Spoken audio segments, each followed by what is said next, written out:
කතාව. හරි. මම තර්ෂය කරන A- තියෙන දරුවෙකුට කියනවා ඔයා දැන් මේ ටොනික් වලට එන්න එපා. ඔයා ඔයාට මේ ටික තේරෙනවනේ, ඔයාට පුළුවන්නේ. ඔයා මේ නෝට් එක ඔක්කොම තියෙනවනේ ඔයාලගේ. හරි. ඔයා ප්‍රශ්න ටික කරලා ලකුණු අඩු වෙච්ච තැන්, ලකුණු අහිමි වෙච්ච ප්‍රශ්න ටික බලලා පේපර් එකේ ලියපු නැති ඉතුරු රචනා ටික රත් ලියලා ඒකෙත් ලකුණු බලා ගන්න කියලා. හරි. එතනම් ෆස්ට් එලමෙන්ට් එක කියනවා ඔයාට C එකක් තිබ්බත් ඔයාට A එකකට යන සම්භාවිතාවය. ඔව්. මොකද ඔය කතා දෙකක්. තර්ෂයි කරන දරුවෙක්ගේ ස්වභාවයයි ෆස්ටයි කරලා අමාරුවෙන් C එකට ඇවිල්ලා එතනින් පස්සේ උඩ එන ළමයිගේ ස්වභාවයයි දෙකක්. ඔය අනුක්‍රමණ දෙකක යන්නේ. හරිද? ෆස්ටයි කරන දරුවෙක්ට එයාගේ සමහරලාට එයාගේ මේ පොඩි සිද්ධාන්ත මේ පාඩම් මිස් වෙච්ච ඕවත් එක්ක තමයි එයාගේ ලකුණු අඩු වෙලා තියෙන්නේ. එතකොට එයා ඒ ටික කරගන්නවත් එක්කම ඒ ටික අල්ලගන්නවත් එක්කම එයා මාර වේගෙන් ඉස්සරහට එනවා.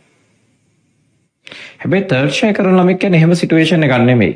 තර්ෂය කරන දරුවෙක් ගත්තාම එයාට සමහර සිද්ධාන්ත ඉගෙන ගත්තට ඔළුවට ගිහිල්ලා නැහැ. ඔළුවට යන්නේ නැහැ හරියටම. ඒකම එයාගේ හැමදාම බීතිකාවක් තියෙනවා සමහර දේවල් සම්බන්ධව. සමහර පාඩම් සම්බන්ධව. ඒක ෆස්ටයි ළමයාත් එක්ක සංසන්දනය කරන්න එපා දරුවෝ තර්ෂය ළමෙක්ව. තර්ෂය ළමයා ඉන්නේ වෙන තැනක. ෆස්ටයි ළමයා ඉන්නේ තව තැනක. හරි. එතකොට ෆස්ටයි එකේ C එකක් තිබ්බත් ඔයාට ඒකක් එන්න තියෙන chance එක වැඩි.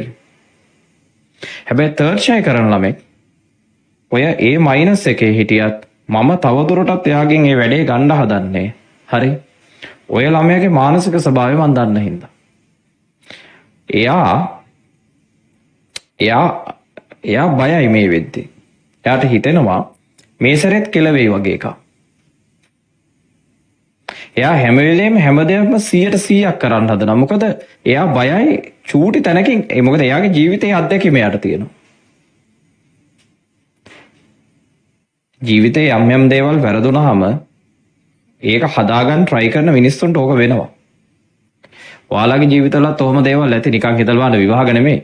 ජීවිතේ යම් තනක් පොඩ්ඩක් කියන්නේ ජීවිතේ වැරදුනාට පස්සේ ඒක හදාගන්න යදී අර වැරදුණු දේවල් මාර ප්‍රෙෂර් එකක් කරනවා අනිත් පැත්තට ජීවිතේ.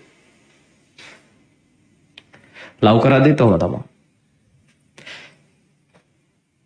වැරදුනාට පස්සේ ඒක ඒ වැරද්ද නොවෙන්න ඊළඟ අවස්ථාවේ මාර ට්‍රයි එකක් දෙනවා බැලන්ස් කරන්න.